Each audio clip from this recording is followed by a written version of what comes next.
3회 동형 모의고사로 가도록 하겠습니다. 3회 해설 시작하도록 하겠습니다.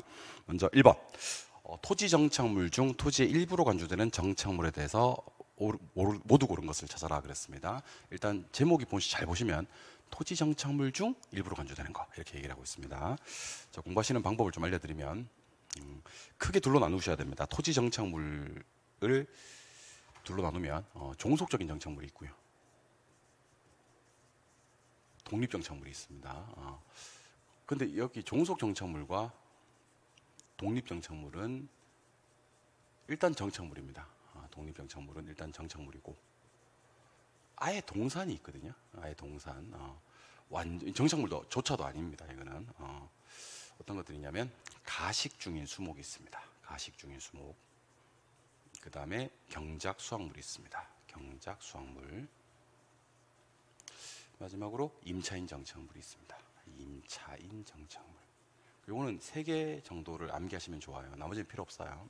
그래서 가수차는, 가수가 타고 다니는 차는 동산이다 이렇게 암기하시면 됩니다. 가수차 동산 이렇게. 종속적인 정착물은 그 외가 있는데 뭐 담장, 국어, 경작 목적이 아닌 수목, 자연식생, 단연생 식물 이런 것들이 있고요. 독립정착물은 첫 번째는 이제 건물이요. 요거는 주벽, 기둥, 지붕만 완성되면 돼요. 사용 승인이나 허가 필요 없습니다. 그리고 명인 방법을 갖춘 미분리 과실, 미분리 과실. 그다음에 명인 방법을 갖춘 수목이나 등기된 임목 한 세트입니다. 등기되었을 때는 수목이라고 하지 않고 임목이라고 합니다. 그리고 타인 토지에 경작 재배되고 있는 농작물 이렇게 얘기를 합니다. 그래서 일단 동그라미를 좀 쳐드릴게요. 농작물, 수목, 임목, 미분리 과실, 건물 이렇게 4개. 그래서 여러분들은 동산 3개, 독립정착물 4개, 그 외에는 싹 다 종속정착물 이렇게 공부하시는 거예요. 기억을 하셔야 됩니다. 오케이, 가자. 가식 중에 있는 수목은 아예 동산입니다. 아예 동산이기 때문에 얘는 정착물조차도 아니고 경작수확물도 아예 동산입니다. 임차인 정착물 포함해서.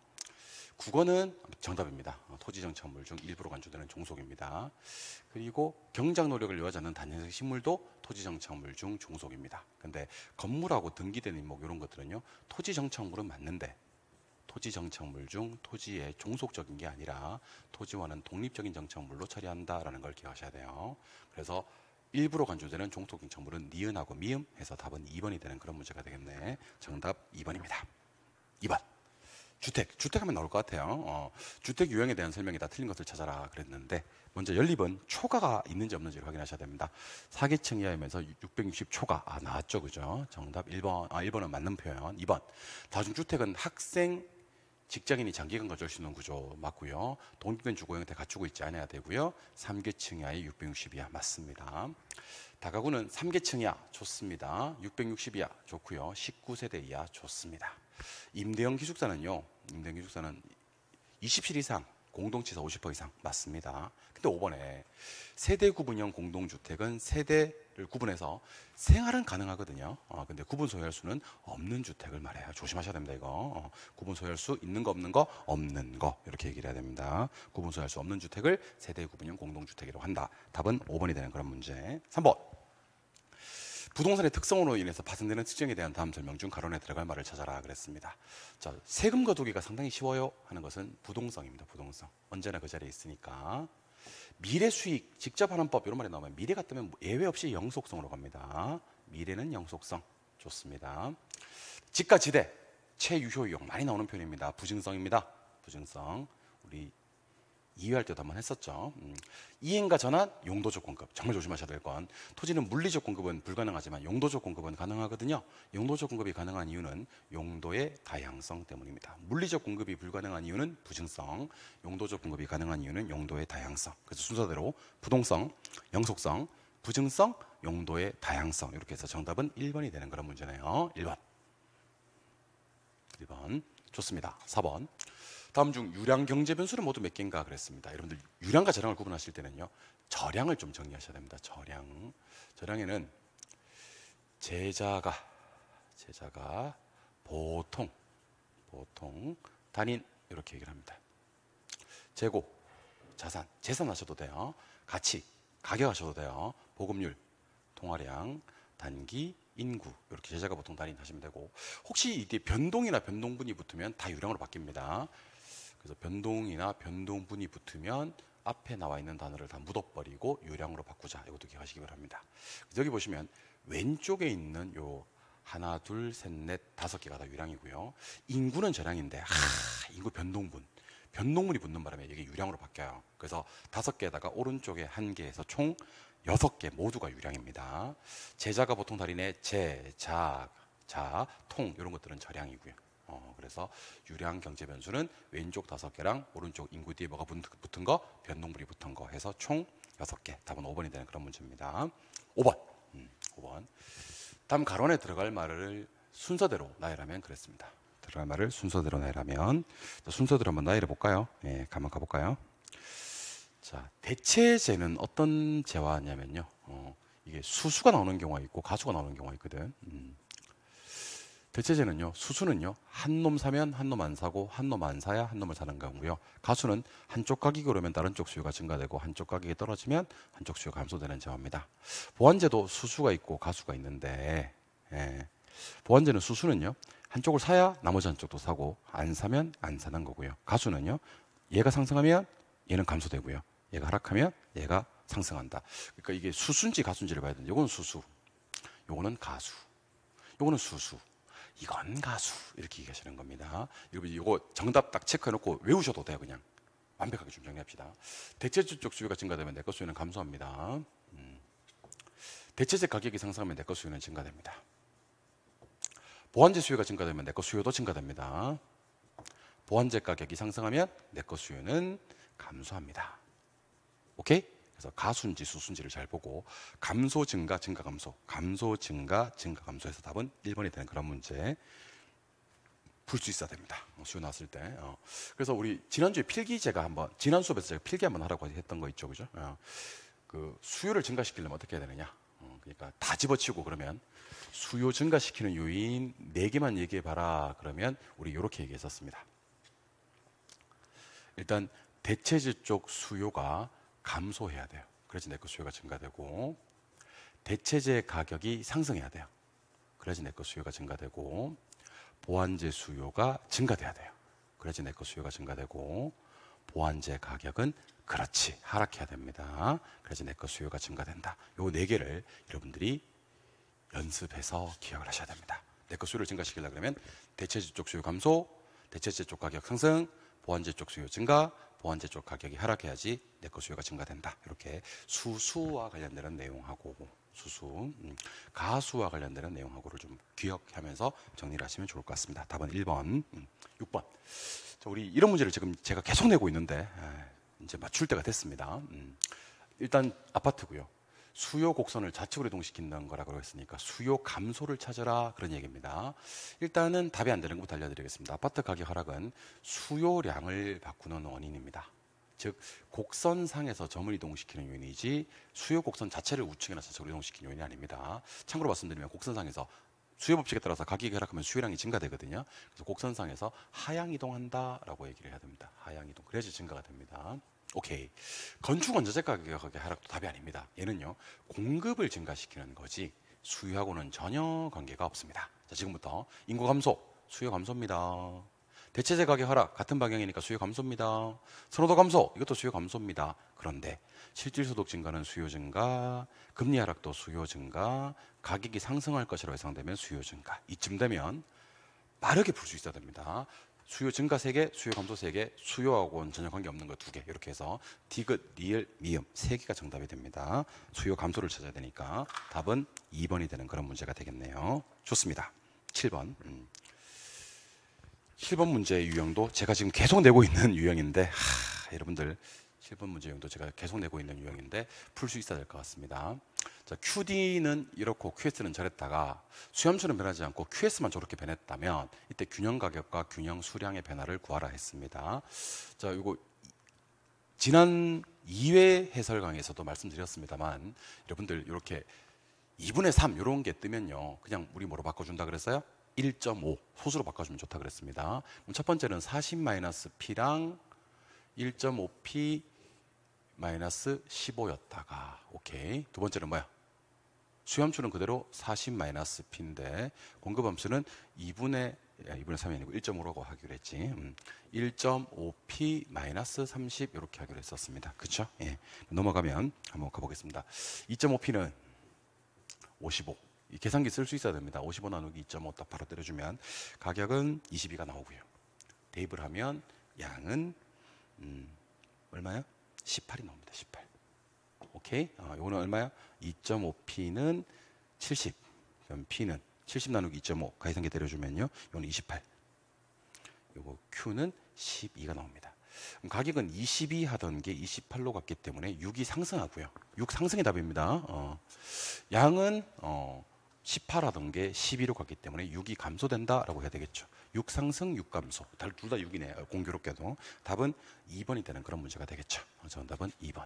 풀 수 있어야 됩니다. 가격은 22에서 28로 갔기 때문에 6 상승, 양은 18에서 12로 갔기 때문에 6 감소, 6 상승, 6 감소 이렇게 해야 되겠네. 답은 2번. 8번 문제. 부동산 경기 변동의 순환 국면별 특징을 연결한 것으로 틀린 것을 찾아라 그랬습니다. 회복 시장은 매수자가 중시되다가 이제 매도자 중시로 바뀌는 시장이 맞습니다.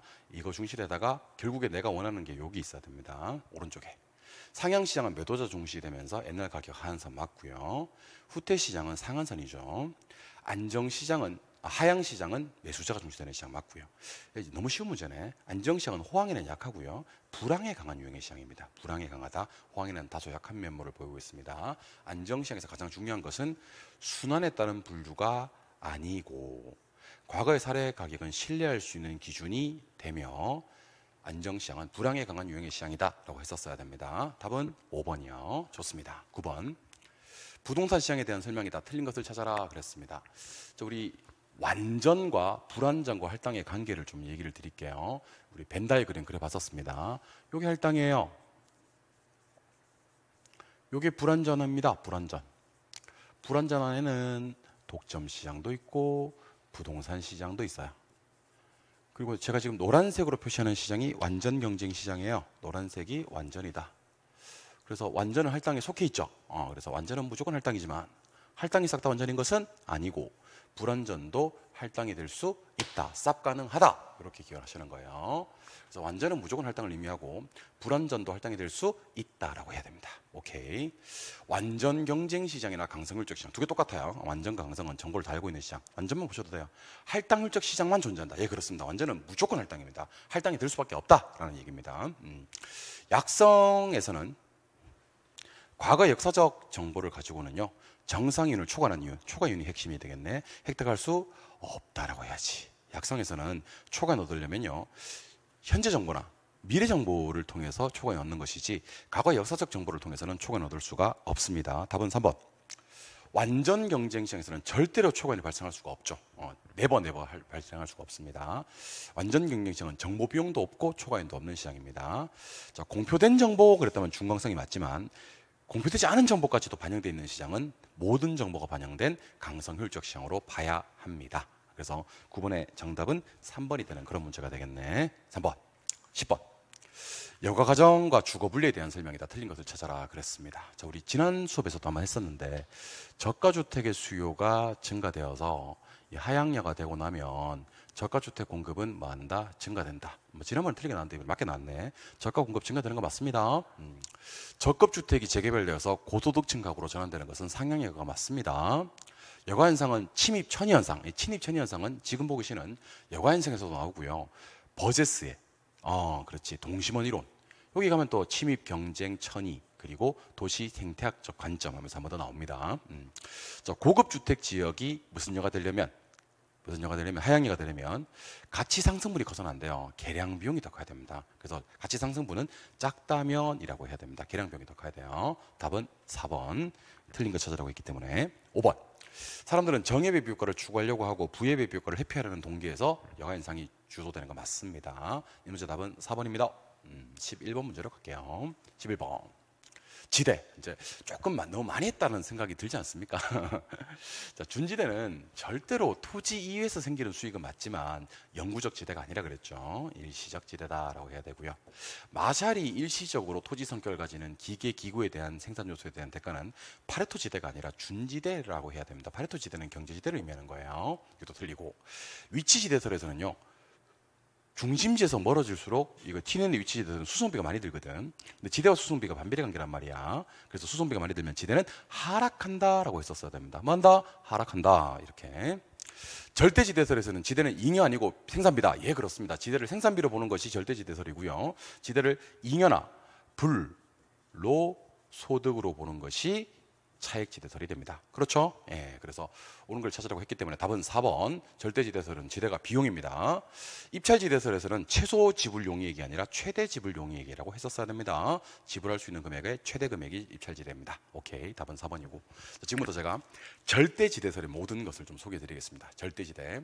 첫 번째는 토지를 소유하고 있다는 독점적 지위, 소유 자체만으로도 토지 소유자가 요구한다면 언제든지 지대가 발생하는 것이 절대지대설입니다. 소유 자체. 두 번째, 한계지에서도 지대가 존재하는 유일한 지대설입니다. 한계지에서 지대 존재. 세 번째는 지가 지대가 가격을 결정합니다. 가격이 지대 결정하는 거 아니야. 가지 아니야. 지가야, 지가. 지대가 먼저 오르고 이게 가격을 올립니다. 그럼 정확히 얘기하면 지대가 뭔데? 그러면 지대는 가격을 상승시키는 비용으로 봅니다. 생산비로 봅니다. 지가 비용 생산비, 지가 비용 생산비. 그러니까 지대가 가격을 결정하고 지대는 뭘로 본다? 비용으로 본다. 생산비로 본다. 이게 바로 마르크스의 절대지대설에 대한 주요 논점입니다. 가지 아닙니다. 지가입니다.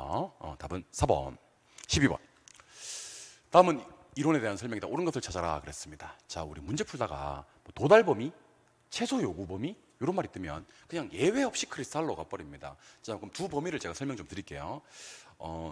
요 범위를 넘어서면 소비자가 0이 되는 곳까지의 거리입니다. 항상 거리야, 거리. 소비자가 0이 되는 곳까지의 거리는 도달 범위고, 판매자가 정상유 넣는 수준까지의 거리가 바로 최소 요구 범위가 됩니다. 물론 특정 기능을 유지하기 위해서 필요로 하는 최소한의 수요 수준은 최소 요구치가 되는 겁니다. 거리가 뜨면 범위야. 어쨌든 도달 범위든 최소 요구 범위든 최소 요구치든 이런 말이 뜨면 무조건 크리스탈로입니다. 1번 오케이. 정답은 1번이네요. 2번. 여러분들, 레일리의 이론은 소매 입지론이고요. 넬슨의 이론은 죄송합니다. 레일리의 이론은 소매 인력 법칙이고요. 네, 잠깐 미쳤나봐. 미안합니다. 레일리의 이론은 소매 인력 법칙이고요. 넬슨의 이론이 소매 입지론입니다. 여기서 보니까 특정 점포가 최대 이익을 얻기 위해서는 어느 장소에 입지하면 좋은지 그랬지 않습니까? 그죠? 이거는 레일리 이론이 아니라 넬슨의 뭐라고요? 소매 입지론. 그렇지. 소매로 시작하는 게 두 개 있거든. 소매 입지론이고, 뭐 도시 크기의 비례, 거리의 제곱의 반비례, 작은 도시 쪽에 가깝게 경계가 형성 이런 말이 나오면 이제 레일리의 소매 인력 법칙, 소매 중력 법칙입니다. 레일리는 소매 인력, 넬슨은 소매 입지 이렇게 얘기하시는 겁니다. 하실 수 있겠죠? 네. 어느 장소 입지하면 좋아요? 넬슨의 소매 입지. 크기에 비례하고 거리의 제곱에 반비례해요? 레일리의 소매 인력 법칙 구분하시는 겁니다. 작년에도 나왔었어요. 자, 여기 컨버스 보이시죠? 여기 래쉬 보이시죠? 바뀌었습니다. 자, 수요 측면에서 시장 확대 가능성이 가장 높은 지점에 공업의 입지가 이루어져야 된다는 것은 래쉬의 최대 수요 이론에 대한 설명이고요. 소매 시설 간의 경계 지점. 큰 버스 경계해야 되거든. 큰 버스 받치면 죽으니까 큰 버스를 경계해야 되거든. 이게 컨버스의 분기점 모형입니다. 소매 중력 모형 수정한 거. 오케이. 배버. 너무만 했죠. 수송비, 인건비, 집적이 이거 세 개 고려해서 각 요인이 최소가 되는 것이 아니라 무엇이 최소요? 비용이 최소라고 했었어야 됩니다. 그래서 답은 1번인데 2, 3, 4, 5번이 왜 틀렸는지를 한 번만 더 확인해 볼게요. 소매 입지론 주장한 건 넬슨, 소매 인력 주장한 게 레일리. 수요 측면, 시장 확대 가능성은 래쉬, 경계 지점, 소매 중력 모형 수정한 것은 컨버스. 배버는 수송비, 인건비, 집적 이익을 얘기한 건 맞는데 이게 각 요인이 최소화되는 지점이 아니라 비용이 최소화되는 지점이라고 했었어야 됩니다. 그리고 바뀌면 이제 3번이 래쉬의 최대 수요 이론이 되는 거고요. 이것도 내용을 바꾸면 배버의 최소 비용 이론이 되는 겁니다. 기억을 하시기 바래요. 좋습니다. 이 문제 답은 1번이요. 13번. 허프에서 지금 여기서 제일 중요한 것은요. B의 월 추정액과 A 월 추정액의 차익을 구하라 그랬습니다. 이게 왜 제가 이렇게 문제를 냈냐면 여러분들을 괴롭히려고 이렇게 낸 게 아니고 요즘 최근에 문제 추세가 한 계산 문제에서 이렇게 두 개를 묻는 경우가 많습니다. 참고로 직전 시험이었던 34회 시험 같은 경우는 공간마찰계수 1을 적용해서 매출액을 구하고 공간마찰계수 2를 적용해서 매출액을 구한 다음에 그 차익을 구하라. 거기서 제가 깊은 영감을 받았습니다. 아, 이거 참 앞으로는 우리 수험생들이 문제 풀기가 점점 어려워지겠구나. 특히 계산 문제를 기존에 우리가 풀었던 계산 문제에서 뭐를요? 두 개를 구하게 만들어. 못 됐어. 그래서 지금 제가 A 추정액 구하고 B 추정액 구해서 둘의 차이값을 한번 구해보도록 할 거니까 마음의 준비를 하시고 출발하시기 바랍니다. 또 마지막에 또 행동을 이상하게 했네. 70%가 대형 할인점을 이용한다 이렇게 되어 있습니다. 어쨌든 한번 가볼게요. 5로 약분을 한번 해보겠습니다. 5로 약분하면 1, 2, 3. 50으로 약분하면 요거는 50, 요건 10, 6, 요거는 9.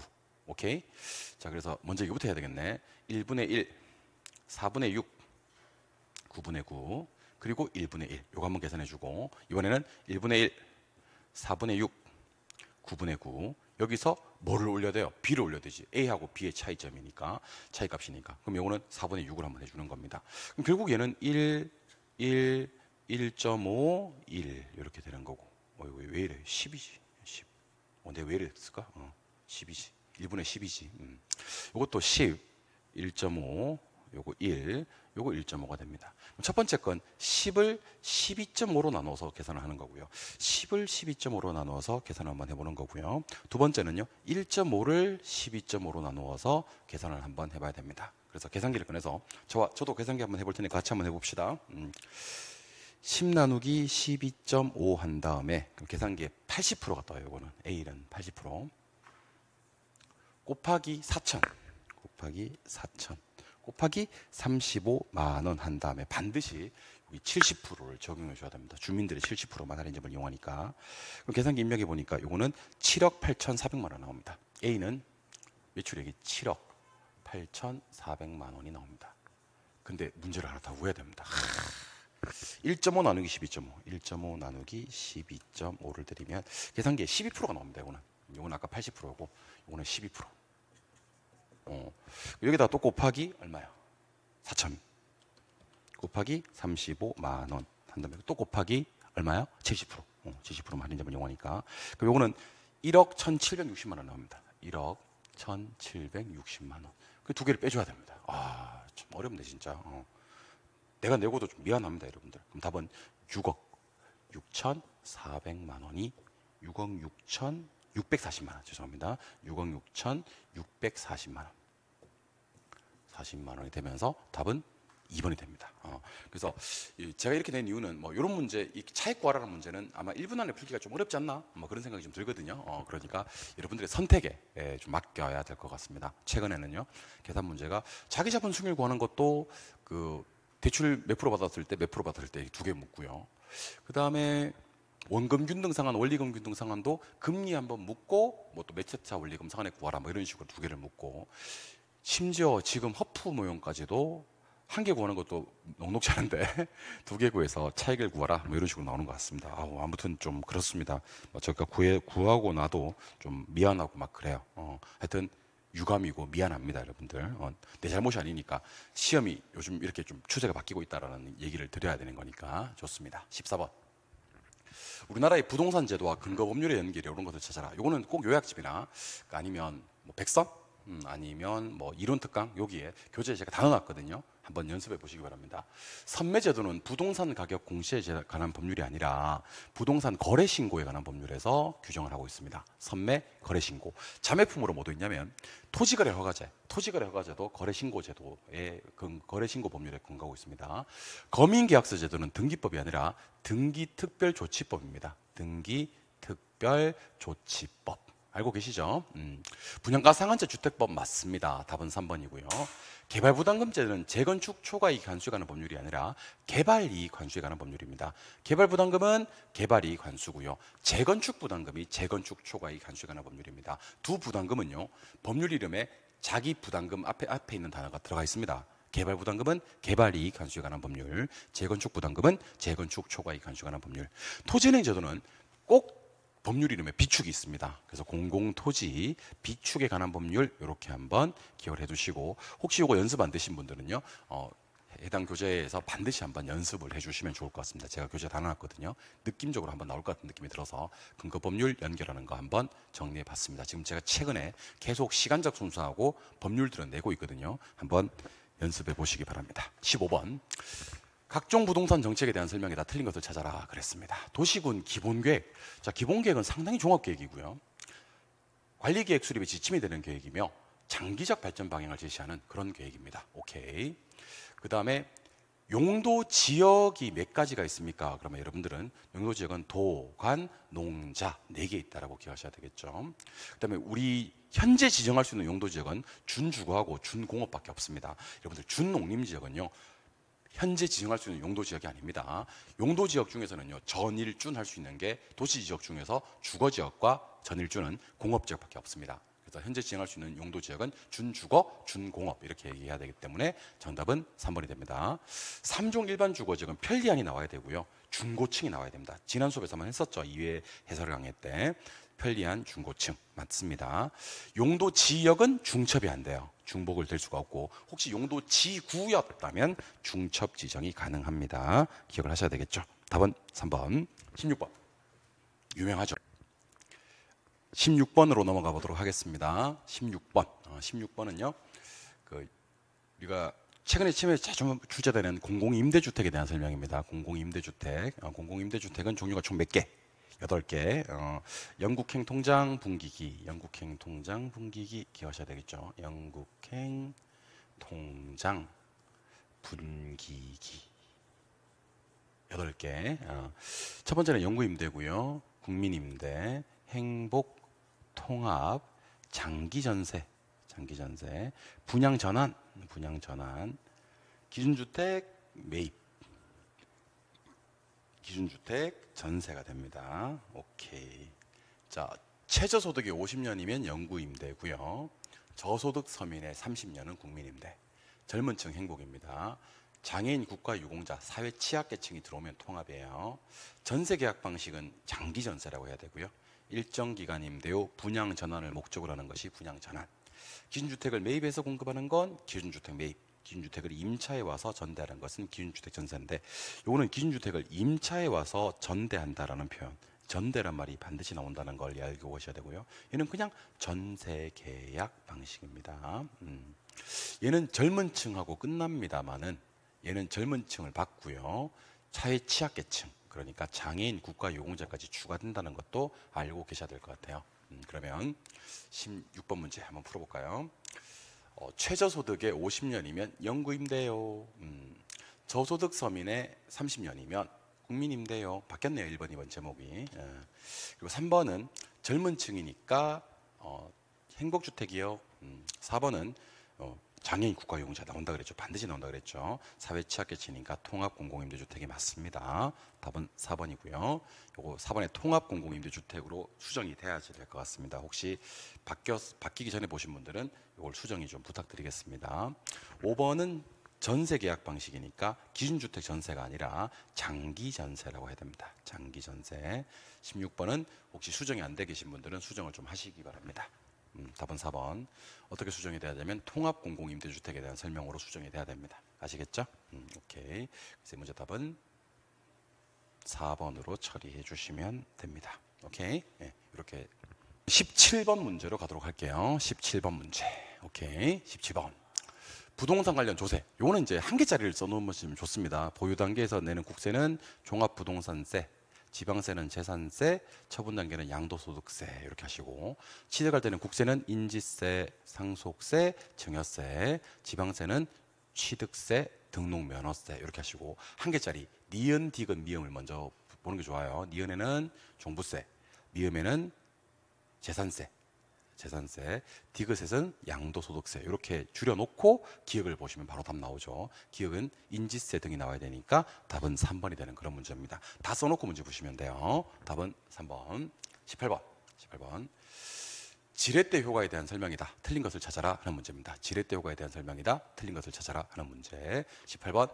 이거 우리 지총적 깔아놓고 푸는 거라 그랬죠. 지총적. 이렇게 얘기를 한 다음에 정해질 때는 G가 총보다 더 큰 거 맞습니다, 여러분들. 오케이. 부해질 때는 총보다 저가 더 크다. 저가 더 큰 거 부해질 때 맞습니다. 첫 번째는 요거, 두 번째는 요거. 세 번째는 정해질 때는 총이 저보다 더 크다. 총이 저보다 더 큰 거 맞습니다. 오케이. 정해의 머리질을 예상해도 위험은 증가됩니다. 이것도 오케이. 부채를 쓰는 순간 위험은 무조건 증가됩니다. 부엘의 머리질은요, 부채 비율이 커질수록 자기 자본 수익률이, 자보세요. 자기 자본 수익률이 가장 하락하는 것을 말해요. 부엘의 머리질은 자기 자본 수익률이 가장 하락하는 거, 이렇게 기억을 해주시면 좋을 것 같습니다. 답은 5번이 되는 그런 문제가 됩니다. 정답 5번. 19번. 부동산 투자 이론에 관한 설명이다. 틀린 것을 찾아라 그랬습니다. 여러분들, 변이계수는요, 뭐를 뭐로 나눈 값이냐면 표준 편차를 기대 수익률로 나눈 값입니다. 왜요? 이거 위험 측정하는 거거든요. 그래서 위험 관련되는 값인 표준 편차가 위로 올라가고 기대 수익률이 밑으로 내려옵니다. 그래서 표준 편차는 무엇으로 나눈 값입니까? 라고 묻는다면요, 두 개 바뀌어야 됩니다. 조심하셔야 돼. 표준 편차를 기대 수익률로 나눈 값입니다. 적어도 우리 변이계수, 변동계수가 위험 측정하는 거라는 것은 아셔야 되고요. 위험이 위로 올라가 있어야 된다는 것도 기억하셔야 됩니다. 아시겠죠? 답은 1번. 포트폴리오 구성하면 비체계적인 회피할 수 있는 거 맞고요. 위험과 수익은 상세관계는 효율적 프론티어. 그래서 우상향하는 거 맞습니다. 효율적 프론티어 우상향합니다. 두 개 자산으로 구성된 포트폴리오에서는요, 양수인 경우가 위험 효과가, 절감 효과가 좀 낮습니다, 여러분들. 음수가 효과가 더 크다라는 얘기를 하고 싶은 거예요. 위험 조정 할인율은 위험한 투자일수록 높은 할인율 적용합니다. 예, 그렇습니다. 위험하면 높은 할인율, 위험하면 높은 할인율로 기억을 하시면 좋을 것 같아요. 20번입니다. 예상치가 다음 같을 때 기대 수익률 구하고 투자 판단 한번 해봐라. 저건 어떻게 하냐면 AC 때린 다음에, 자, 카시오 계산기가 아닌 사람들 기준입니다. 일반 계산기를 가지고 계신 분들은 AC 30 곱하기 4%만 때리면 돼.